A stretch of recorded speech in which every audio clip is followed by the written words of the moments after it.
which are the 4 nervous system orientations that dictate how you show up.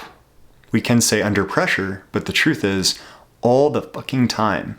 All right, these are heavily conditioned nervous system patterns and orientations that at once were a single act of organization and genius when we were children, right? Pressure sets in, and then I had, at one moment, this could have been accumulating, okay? I'm a baby, I'm crawling around, I'm playing with stuff.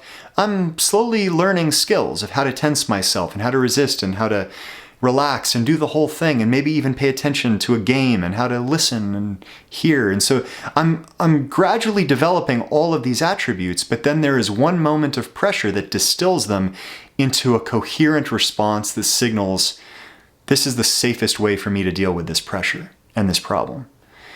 And that is one of 4 ways. It's either resist and tense, it's either yield and relinquish, it's focus or reason, and it's sense and feel.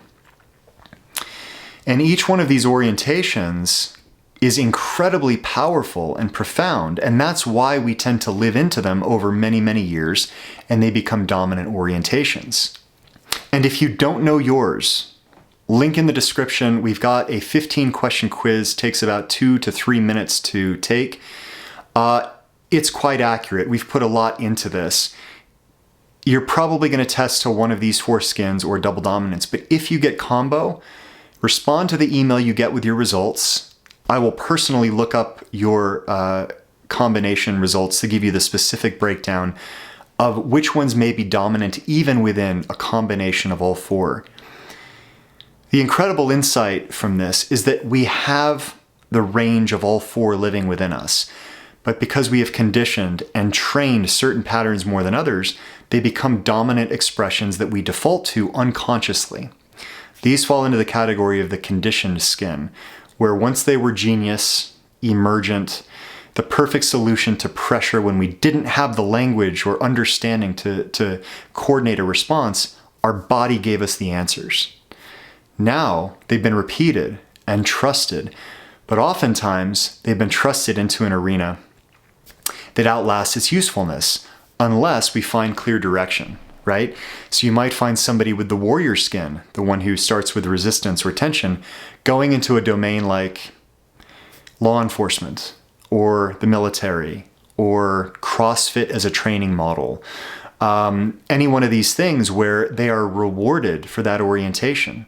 You find somebody that's the sage, the one who focuses, doing heavy mental work. They might do computer programming. They might play chess as a hobby, right? Something like this, where all of the attention is up here, largely not much below the neck, right? The body tends to operate as a brain taxi for sages.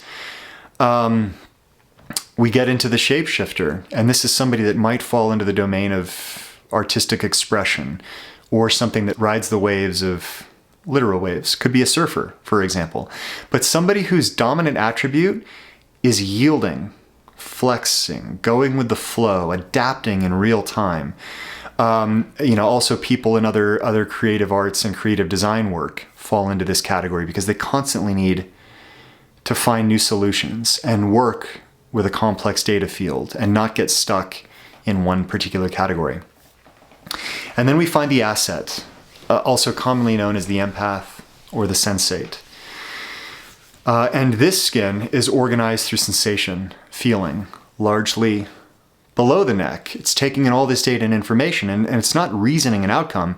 It's relying on intuition and coherence to walk through what feels right in this moment.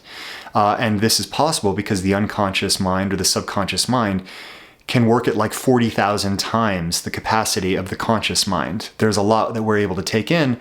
The assets, the sensates, have greater access to this information. They're highly sensitive people. And they fall into the categories of the healers, the yogis, the empaths, and work that largely tends to reward sensory feeling.